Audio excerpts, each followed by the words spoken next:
Mayoral candidates are out campaigning this weekend.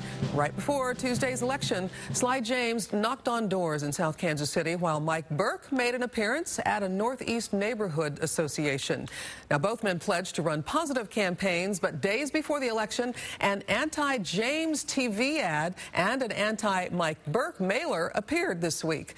The candidates say that their supporters put out those ads. It doesn't send any message about me because I didn't create the ad and I didn't start running a negative campaign. I had said nothing about any of the things that were out there. That ad propped up and people started calling us and telling us how negative they thought it was. They're not part of my campaign. I've run a really clean campaign.